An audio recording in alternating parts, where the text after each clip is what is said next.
magandang gabi pa kayong lahat.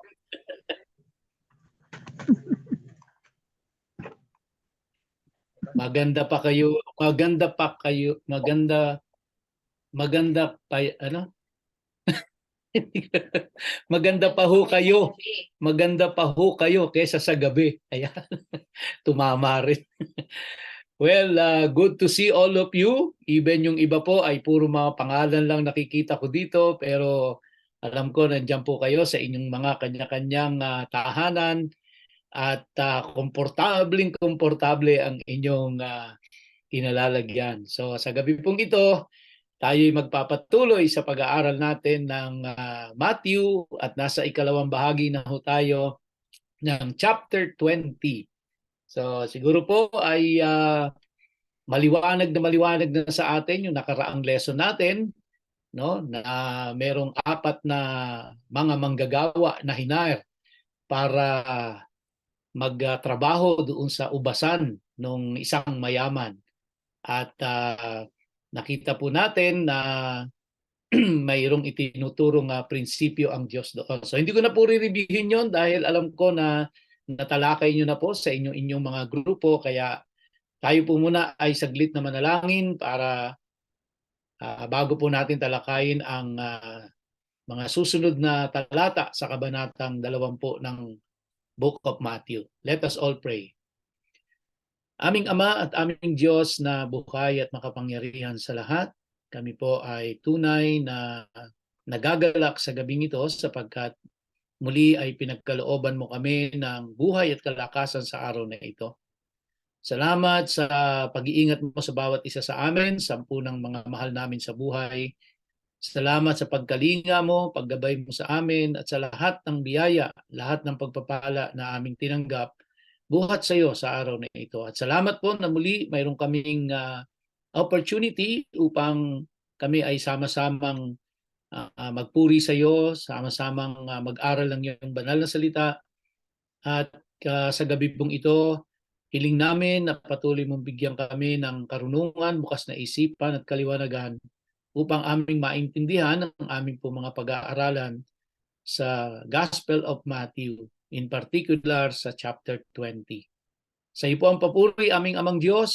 Napakabuti mo sa amin, kaya karapat dapat kang sambahin at dakilain. Ito po ang aming panalangin sa pangalan ni Yeshua. Amen and amen. So, share ko po sa inyo ang aking screen. And we have few verses remaining in chapter 20. At nasa ikalawang bahagi na ho tayo ng ating pag-aaral. No? At tingnan po natin ang Matthew chapter 20 sa verse 1. Basahin lang ho natin ng mabilis. Tapos titigil ho tayo kung saan tayo natapos. The kingdom of heaven is like a farmer who went out at daybreak to hire workers for his vineyard. After agreeing with the workers on a wage of 1 denarius, the standard daily wage, he sent them off to his vineyard. Then on going out at about 9 in the morning, he saw more men standing around in the market square doing nothing, and said to them, "You go to the vineyard too, I'll pay you a fair wage." So they went. At noon and again around 3 in the afternoon, he did the same thing. About an hour before sundown, he went out, found still others standing around, and asked them, "Why have you been standing here all day doing nothing?" They said to him, "Because no one hired us." "You too," he told them, "go to the vineyard."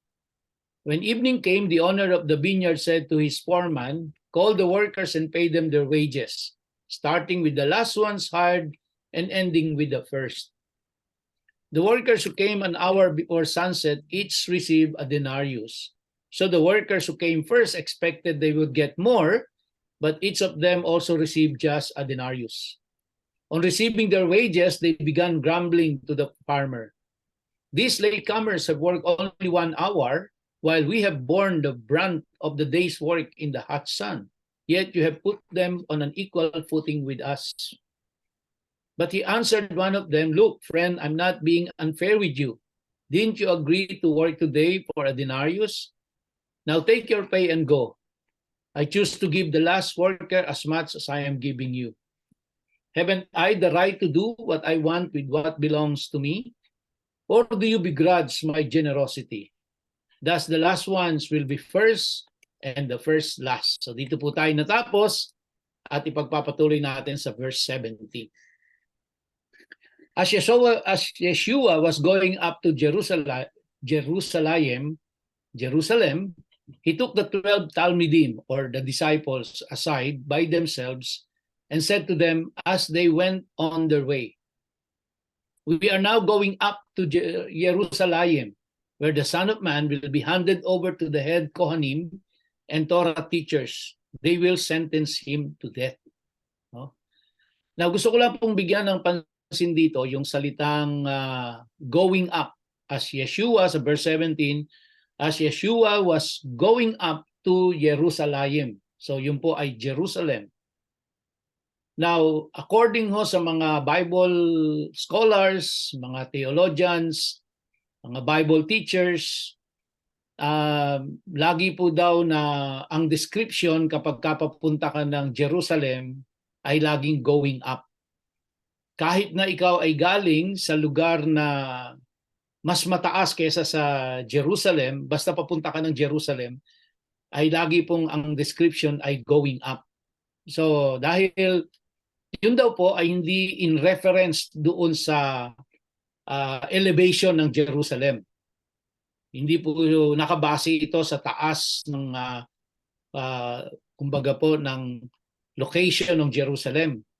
Kundi kasi po ang Jerusalem ay napaka-special na lugar na ito para sa Diyos. So kaya bilang pagtatangi daw po doon sa Jerusalem, kahit saan ka pa nanggaling, kahit mas mataas pa kaysa sa Jerusalem, yung pinanggalingan mo, at kung tutuusin ay pababa ka papuntang Jerusalem, ang laging description pa din daw po ng mga Hudyo ay laging going up, no? Laging paakyat. Kasi nga po yun ay in reference na ang Jerusalem is a special place of God, no? So merong special something ang Jerusalem para sa Diyos, kaya laging going up ang description nila. So kasama ng Panginoon dito yung kanyang 12 disciples, at ang sabi po dun sa last part ng verse 17, as they went on their way. Now, ito po ay in the plain English language, ito ay nagdi-describe lang na sila ay kumbaga patungo, no? Patungo sila sa Jerusalem. Pero on the other hand, ito pong mga salitang ito, as they went on their way, ito daw po ay nagsisignify na ang Panginoong Jesucristo ay nakahandang sumunod sa kung anuman ang ipinagagawa sa kanya ng kanyang Diyos Amang nasa langit. So it is not just a description na sila ay patungo doon sa Jerusalem, but meron daw po itong implication din na ang Panginoong Jesus ay nakahandang sumunod kung ano ang ipinagagawa ng Diyos Ama sa kanya. In verse 18, sabi diyan, we are now going up to Jerusalem, where the Son of Man will be handed over to the head Kohanim. Una po, gusto kong pansinin natin dito yung word na ginamit ng Panginoong Jesucristo, the Son of Man, referring to Himself. At alam po natin na ang word na Son of Man ay ginagamit lang ito kapag ang dinidescribe ay yung deity ni Jesus Christ, at ito po ay in reference doon sa Daniel chapter 7 na ang describe doon is the Son of Man, pero it is the description of God, no? Of the deity of Jesus Christ. Now, sundan niyo po yung mga talatang ito na sinasabi ng Panginoong Jesus, and then i-observe natin kung ano ang naging response o reaction ng mga disciples ng Panginoong Jesucristo. So, for several times, binabanggit na ng Panginoong Jesucristo na siya po ay mamamatay at siya ay mabubuhay na magmuli. Siya ay kumbaga po ay mapaparusahan, and then siya ay mabubuhay na mamamatay at mabubuhay na magmuli. Kaya sabi niya po diyan, where the Son of Man, describing himself, describing his deity o ang pagka-Diyos niya, will be handed over to the head Kohanim. Now, ano po ibig sabihin nun? Will be handed over. Ang ibig sabihin nun, siya ay ipagkakanulo, siya ay pagtataksilan. Yun po ibig sabihin nung he will be handed over to the head Kohanim. No? 200 page lang, madali lang. Madali lang. Meron pong hindi naka-mute. Pwede po bang paki-mute? Meron pong pumapasok sa aking mic, ano ko, nag-overlap sa boses ko. Ayan. Trixin, paki-mute. Okay, so dapat ako lang po ang hindi naka-mute. Lahat dapat naka-mute po, no? Yan. So verse 18, balik ko tayo. Sabi doon, where the Son of Man, so I have explained that already, that is the deity title of Jesus Christ, no? Will be handed over to the head Kohanim. Kohanim is disciple, no? And Torah teachers. So sino po ba yung mga Torah teachers na ito? Sila po yung mga scribes, no? Sila yung mga Pharisees. Sila po yung mga namumuno doon sa mga synagogue. No? Sila yung nagtuturo ng Torah. At sabi ni Jesus Christ, he will be handed over to them, to the head Kohanim. So ibig sabihin po nung he will be handed, siya ay ipagkakanulo, siya po ay ibebetray, siya ay pagtataksilan. Oh? Sinasabi niya po ito sa mga disciples niya, ha? Kausap niya rito, yung mga disciples, kasama niya po na naglalakad sila papunta ng Jerusalem, no? Coming from Jericho, no? Coming from Jericho. And then ito po ay kinakausap niya at sinasabi niya na ako ay pagtataksilan, ako ay ipagkakanulo, ako ay ibibigay sa head ng Kohanim, no? At ang sabi diyan, they will sentence him to death. So bukod sa ipagkakanulo, bukod sa siya ay pagtataksilan, siya ay kumbaga tatraidorin siya, no? Siya po ay hahatulan ng kamatayan. Now put yourself in the shoes of the disciples. At naririnig niyo ito kay Jesus Christ na siya ay he is the Son of Man, meaning siya ay Diyos, yun po ang sinasabi niya, siya ay Diyos. Pero siya ay pagtataksilan, no? At siya ay pagkakanulo sa mga Sadducees, sa mga Pharisees and sa mga scribes. At siya ay hahatulan ng kamatayan. Ano po ang dating sa inyo kung kayo yung nandoon na disciple at naririnig nyo ito sa Panginoong Hesus na sinasabi sa inyo? No? Ano po kaya ang maging dating sa atin? Verse 19, and turn him over to the Goyim. Ano po ba yung mga Goyim? Sila po yung mga Gentiles. Diba? Sino po ba ang mga Gentiles ng mga time na yon? Yung Roman government, di ba? Yung mga Romans. So ito yung mga may magtataksil sa kanya, may magkakanulo sa kanya doon sa mga scribes and Pharisees, mga tagapagturo ng Torah, no? Mga teachers sila, ibig sabihin mga Hudyo yon. At itong mga Hudyo na ito ay ite-turn over siya sa mga Gentiles. And sino itong mga Gentiles na ito? Pangunahin na po yung Roman citizens, di ba? Kasi during this time, they were under the occupation of Rome. At ang sabi diyan, who will jeer at him, beat him, and execute him on a stake as a criminal.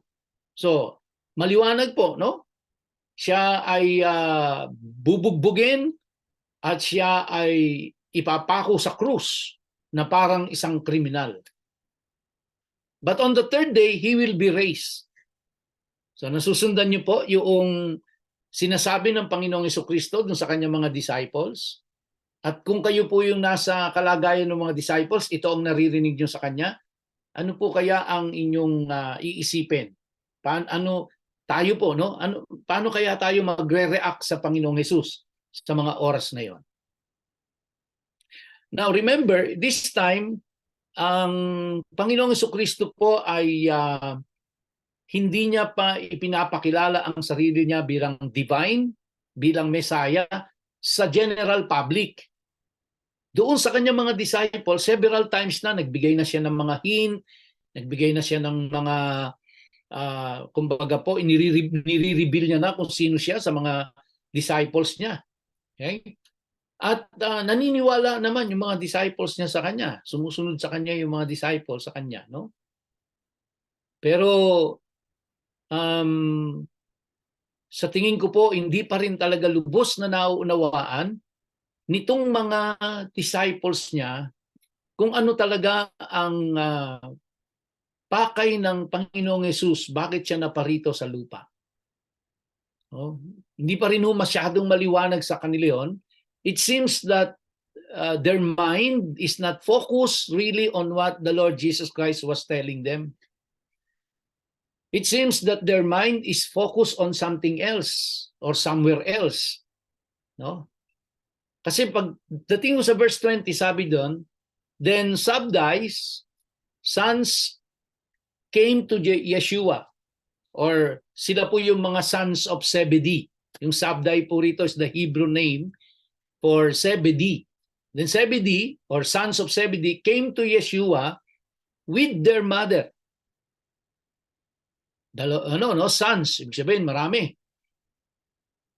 She bowed down, yung nanay, begging a favor from him, begging a favor from Jesus Christ.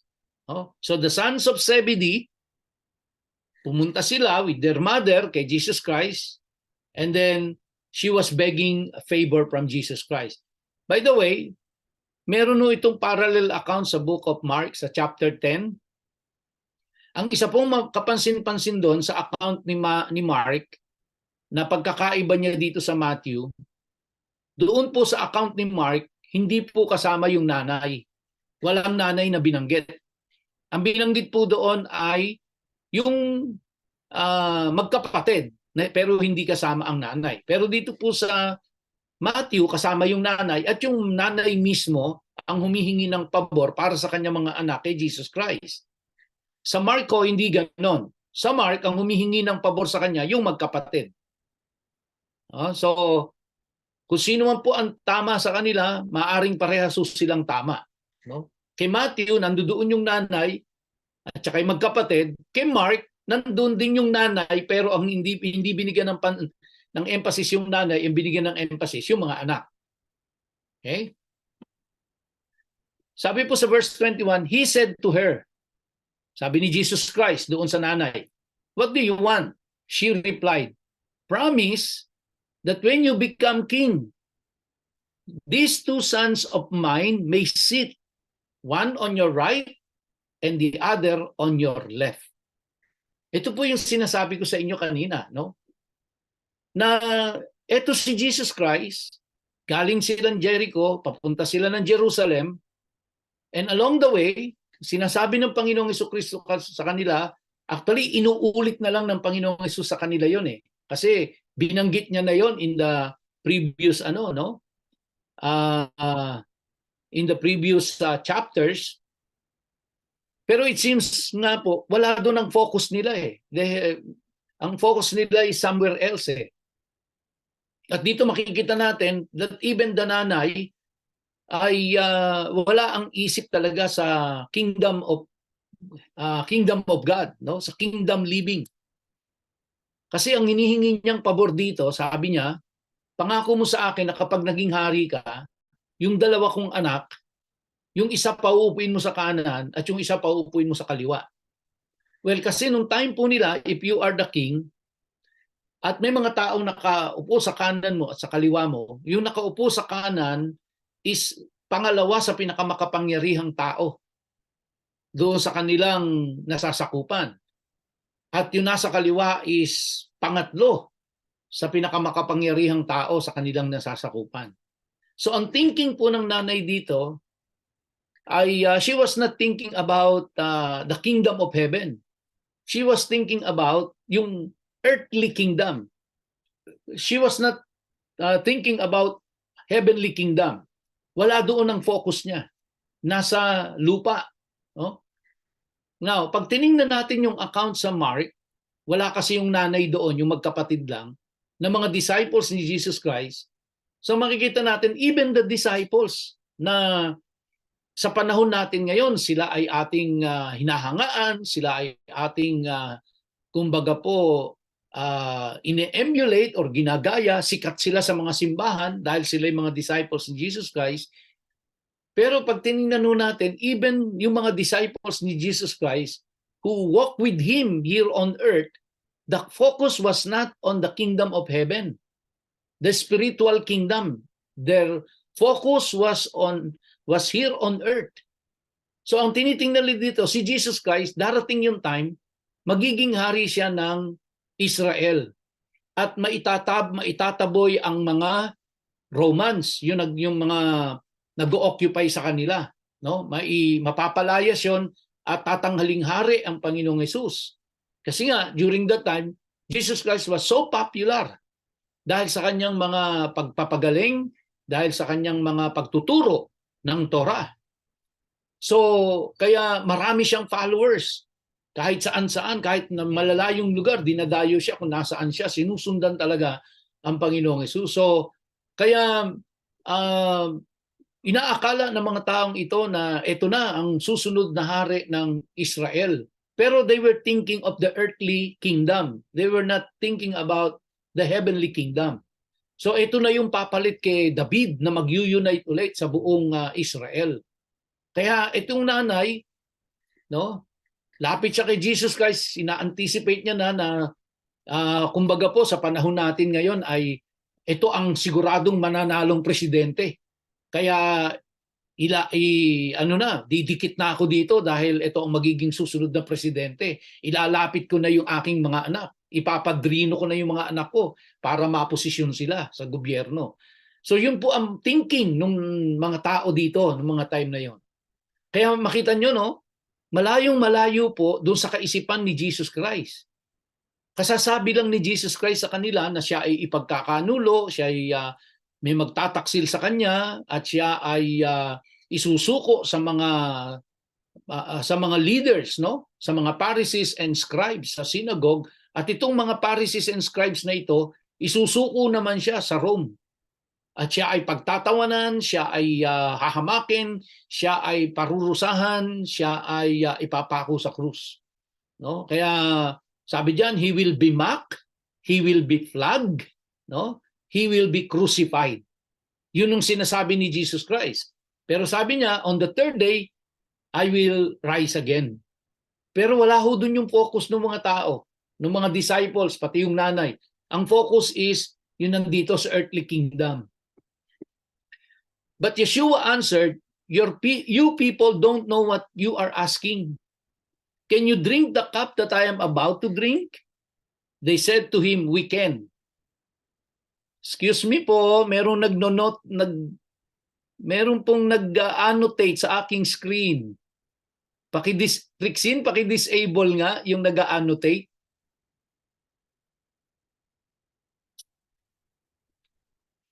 So yan po, no? Sabi, but Yeshua answered, you people don't know what you are asking. Can you drink the cup that I am about to drink? They said to him, we can. Now, pansinin niyo po, ang context, no? Nung sinasabi ni Jesus Christ dito na, you people don't know what you are asking. Can you drink the cup that I am about to drink?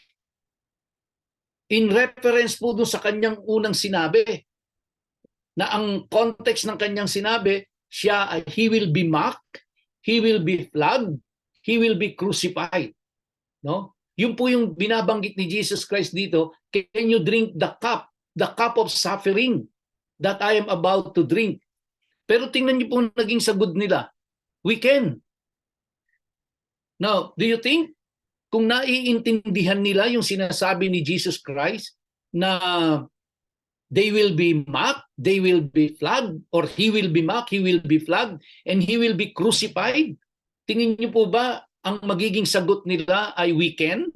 Nung tinanong ni Jesus Christ, can you drink the cup that I am about to drink?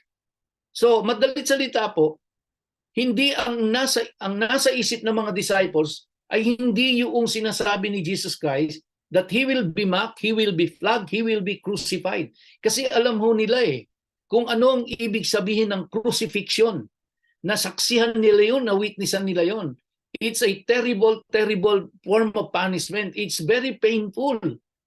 No, minsan ang sabi nga po sa history, isang linggo ka nang nakapako sa krus, hindi ka pa nalalagutan ng hininga. Can you imagine the torture? No? Can you imagine the torture, the pain na dinadaanan nun? Na-witnessan ho nila yon, nakita nila yon, dahil yon ang form of capital punishment ng Rome. So kaya nakita nila yon. Kadi-describe lang ni Jesus Christ sa kanila. Sinabi ni Jesus Christ, he will be mocked, he will be flogged. Alam ho nila kung ano ibig sabihin nung nilalatigo, yung hinahagupit. Kasi yung pamalong ginagamit ho doon, may mga matatalas na bagay sa dulo nun na kapag pinalo sa iyo, sumasama yung laman kapag hinila Alam ho nila yun No? Kung ano ibig sabihin ni Jesus Christ nang he will be mocked, he will be flogged. And alam nila yung crucifixion. Kaya sabi ni Jesus Christ, referring doon sa binanggit niyo nung una na kung ano ang gagawin sa kanya pagdating niya sa Jerusalem, no, na siya ipagkakanulo, pagtataksilan siya, no? Sabi niya, can you drink that cup that I am about to drink? Tingnan niyo po ang sagot, no? Hindi nga yata nag-isip dito yung mga disciples, hindi nagkaroon ng ng second thought, sagot kagad sila, we can. No? So ibig sabihin, may iba ang nasa isip nila doon sa sinasabi ni Jesus Christ, can you drink the cup that I am about to drink? No? So baka lang po naman ito, no? Sarili ko lang opinion ito. Baka ang nasa isip po nila is the Passover kasi lagi naman nilang sineselebrate ang Passover. And during the Passover celebration, meron po silang tinatawag na Seder plate, no? And dun sa Seder plate, sila po ay nagkakainan. And then pagkatapos meron silang cup doon na iniinom nila, di ba? Yung sa Passover nga po, merong 4 na cups na iniinom doon. At baka yun po ang nasa isip nila. Hindi nila nasa isip yung sinasabing cup of suffering. Kasi sa Bible po, yung pagka binabanggit yung cup of sufferings, no, or drinking the cup, ibig sabihin po ng drinking the suffering, no? So kaya hindi sa tingin ko, hindi ang nasa isip nila ay yung sinabi ni Jesus Christ na siya ay ifa-flag, siya ay imamak, siya ay i-crucify. Kaya dali-dali ang sagot nila nung tinanong sila ni Jesus Christ, can you drink the cup that I am about to drink? Kumbaga, yes, we can. Kumbaga, ganun po, no? We can. Kaya sabi ni Jesus Christ sa verse 23, he said to them, yes, you will drink my cup. No? So, ang sinasabi ni Jesus Christ na cup dito is the cup of suffering. Pero sabi niya, but to sit on my right and on my left is not mine to give. It is for those for whom my Father has prepared it. So the one who has the authority to put somebody in authority ay wala pong iba kundi ang Diyos Amang nasa langit.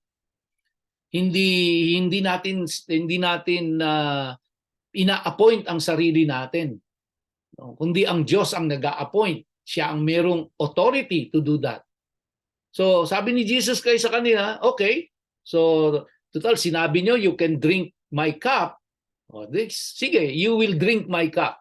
At alam mo natin, mga kapatid, sa mga disciples, karamihan sa kanila ay masaklap ang naging uri ng kamatayan nila.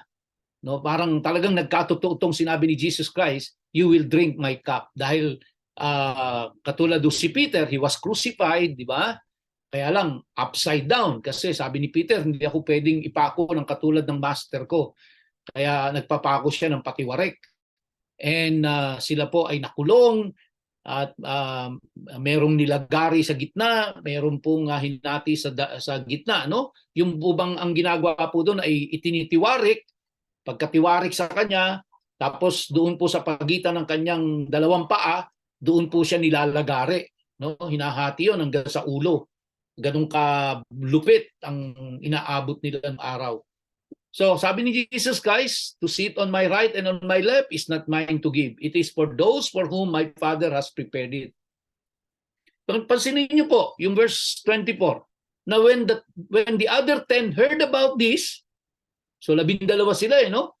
Yung dalawang anak ni Zebedee, nung marinig nila yon, nung marinig nila yung sinabi ng dalawang anak ni Zebedee na ilagay sila sa kanan at kaliwa, ano po ang naging attitude ng 10? They were outraged at the two brothers. Galit na galit. Ibig sabihin po nun, gagalaiti sa galit. Bakit sila nang gagalaiti sa galit nung nadinig nila yon? Bakit Kasi pag tiningnan natin yung 10 na yon, gusto rin nilang mapunta dun sa posisyon na yon. Position of authority, position of power. So, kaya kung titingnan natin, yung mga disciples, katulad din natin Di ba? Katulad din natin na siyempre yung posisyon, yung authority, yung power, yun ang hinahangad. So, natatandaan niyo po ba nung sila po ay habang naglalakad sila, nagtatalo-talo sila kung sino ang greatest sa kanilang 12? Who is the greatest among them?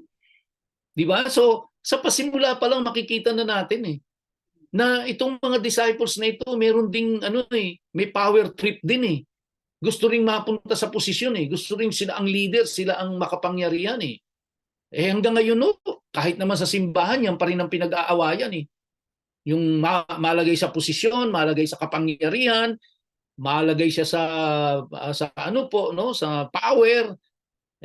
Hanggang ngayon ganyan pa rin na marami po sa ating mga Christians ay hindi talaga tayo kingdom-minded. Tayo po ay earthly-minded pa rin. Mas nananaig pa rin po sa atin yung dito sa lupa, yung posisyon dito sa lupa, yung kapangyarihan dito sa lupa, yung kasikatan dito sa lupa. Mas nananaig pa rin sa atin yun no? Marami kahit Christian na ganyan. Ito nga mga disciples na to Si Jesus Christ na yung kasama nila Ilang beses nang inireveal ni Jesus Christ ang sarili niya sa kanila. Inireveal niya na siya ay divine. Inireveal na niya na siya ang Messiah. No? But at the same time, inireveal niya rin na siya ay ipagkakanulo, na siya ay pagtataksilan, siya ay lalatiguhin, gugulpihin, pahihirapan, ipapako sa krus. Pero inireveal niya rin naman na on the third day, He will resurrect from the dead. But still, makikita natin dito sa conversation na ito, the mind of the disciples and even the mother, the mind of them were not really focused on the kingdom of God. Their mind is really focused on the kingdom here on earth. Kaya yun ang pinag-aawayan, yung posisyon dito sa mundo. No, dito sa lupa, yun ang pinag-aawayan. Isipin niyo po ito, na overheard lang nung 10 Yung sinasabi nung dalawa, ang sabi diyan, they were outraged.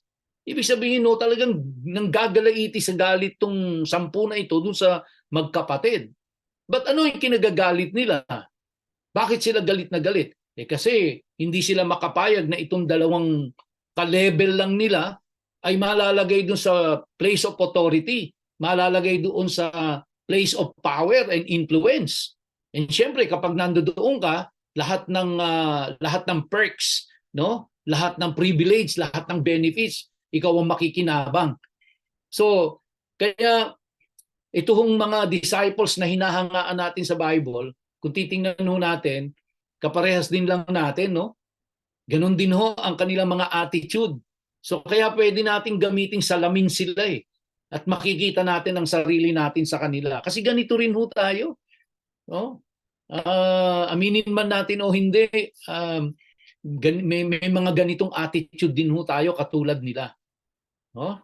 So, sabi po sa verse 25, but Yeshua called them and said, you know that among the Goyim, the Gentiles, so kunin niyo po yun, sundan niyo kung ano yung pinagtatalunan nila, ano yung bakit nagalit yung 10, ano yung hinihiling ng dalawang magkapatid, at ano ang hinihiling ng nanay ng dalawang magkapatid, no? Dalawa na magkapatid pa, hinihiling ng magkapatid. So, alalahanin niyo po yun at kung ano ang sinabi ni Jesus Christ sa kanila.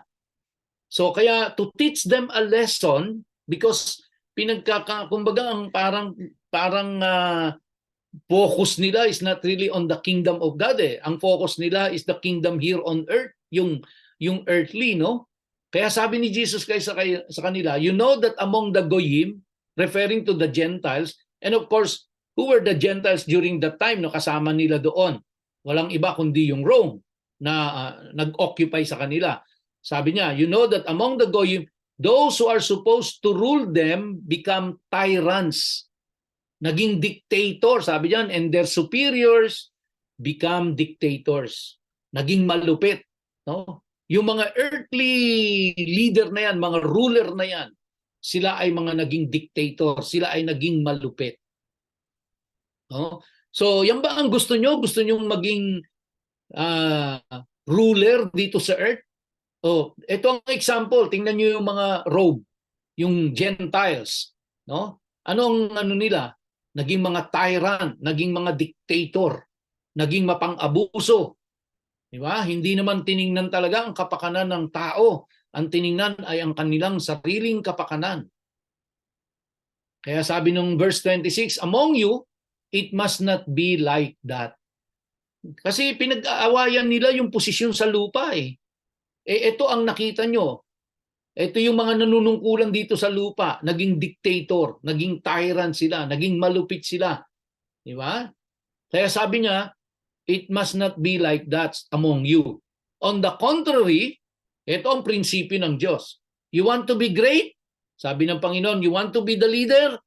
Whoever among you wants to be a leader must become your servant.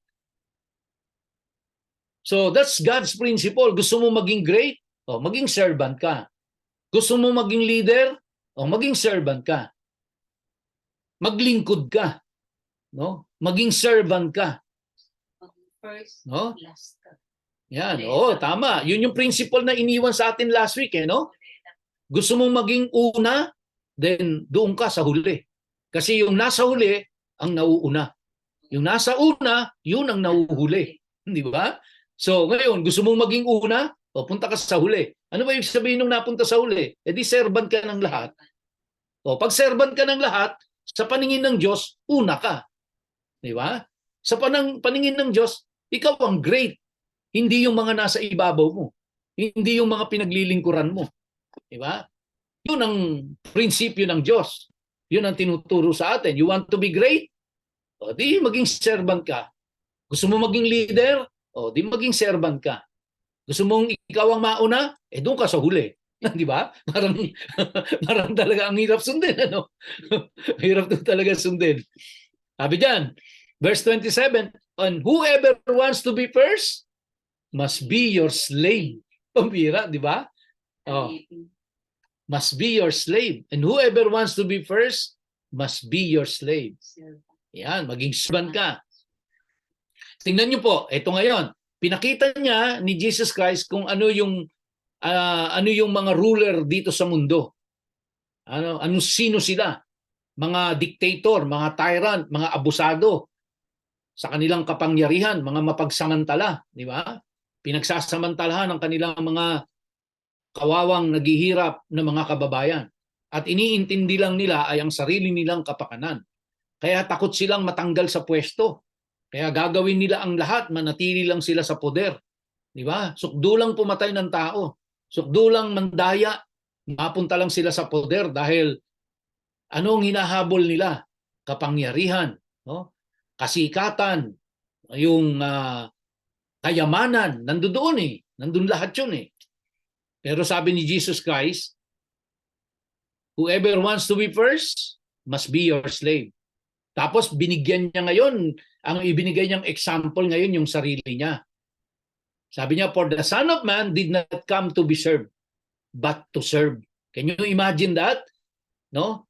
Hindi binanggit ni Jesus Christ dito yung kanyang pagkatao. Ang binanggit ni Jesus Christ dito ay yung kanyang pagka-Diyos. Kasi sabi niya, for the Son of Man, that is the deity of Jesus Christ. Hindi siya naparito para siya ay paglingkuran, kundi para siya ang maglingkod. Kaya naman po anong ginawa ng Diyos Ama sa Panginoong Jesucristo, di ba? Siya ay naglingkod, siya ang itinaas ng Diyos. Siya ay nagpakababa, pero iniangat siya ng Diyos Ama. Kaya kung gusto nating iangat tayo ng Diyos Ama, then gayahin natin si Jesus Christ. Magpakababa tayo at maglingkod, no, sa Diyos. Siyempre, kapag po tayo pag sinabi nating maglingkod tayo sa Diyos, paano ba natin ine-express yung paglilingkod sa Diyos? Siyempre po, pinaglilingkuran natin yung kapwa natin, yung mga mga kasama, mga kapatiran natin sa church, naglilingkod do tayo diyan. Yung mga tao sa paligid natin, sa pamilya natin. And kapag ginagawa ho natin yun sa kanila, ang pinaglilingkuran natin ay ang Diyos. No? Kaya kahit hindi sila mag-thank you, okay lang kasi hindi naman sila kung tutuusin ang Diyos, kaya mo ginagawa yon kasi pinaglilingkuran mo ang Diyos. Diba? So kaya po si Jesus Christ, first and foremost mga kapatid, let me tell you this, no? Let me use a little logic on this. Kaya si Jesus Christ po, napako sa krus, tandaan niyo po ito si Jesus Christ ay napako sa krus, hindi po dahil sa kasalanan natin. Okay? Okay. Tahimik lang muna kayo, huwag muna kayo magpoprotesta. Si Jesus Christ po ay napako sa krus dahil sinunod niya kung anong iniuutos ng Ama sa kanya. Okay? Yan po yon dahil sa kanyang obedience sa kanyang Ama. Kaya siya napako sa krus. At dahil sa pagsunod niya sa Diyos Ama, no? Ang pagkapako niya sa krus, yung obedience ni Jesus Christ ay nagresulta po sa pagpapatawad sa kasalanan natin. Kasi kung ang Panginoong Jesucristo po ay magpapapako lang dahil sa kasalanan natin, na wala pong utos ang Diyos Ama at hindi kalooban ng Diyos Ama yon, hindi niya gagawin yon. Kaya ho ginawa ni Jesus Christ yon dahil sinunod niya kung anong ipinag-uutos ng kanyang Ama. In His obedience to His Father, He was crucified. And in His crucifixion and on His death, nagkaroon po ng sacrifice para sa ating mga kasalanan, kaya tayo po ay naligtas. Okay? So, first and foremost po, tandaan niyo po yun, first and foremost, si Jesus Christ ay napako sa krus, hindi po pangunahin dahil sa kasalanan natin. Napako siya sa krus dahil sumunod siya sa ipinagagawa ng Diyos Ama sa Kanya. At ang pagkapako niya at pagkamatay sa krus at muling pagkabuhay ay nagresulta ito ng pagkatubos sa ating mga kasalanan nang tayo'y nanampalataya sa Kanya. Kaya yung pong paglilingkod ni Jesus Christ na ito, sabi rito, for the Son of Man did not come to be served, but to serve. Bakit to? Because yun ang iniutos ng Ama sa Kanya. Ang iniutos ng Diyos Ama sa Kanya ay maglingkod ka. Sa paanong paraan? Ito po, sabi rito, and to give His life as a ransom for many. Okay? So, kaya ipinagkaloob niya ang kanyang buhay para sa kaliligtas ng sangkatauhang magtitiwala at maniniwala sa Kanya. Okay? Verse 29, as they were leaving Jericho, a large crowd followed Yeshua. At sa susunod na Biyernes, tatalakayin po natin yung verse 30 na meron pong dalawang bulag na pinagaling ang Panginoong Jesucristo. Okay? So, hanggang dito na lamang po. My time is up. At maraming salamat po mga kapatid sa inyong laging matyagang pakikinig at pagsubaybay sa pag-aaral po natin ng salita ng Diyos. God bless you all and thank you for your time. Thank you for listening. Tayo po ay magsara sa panalangin.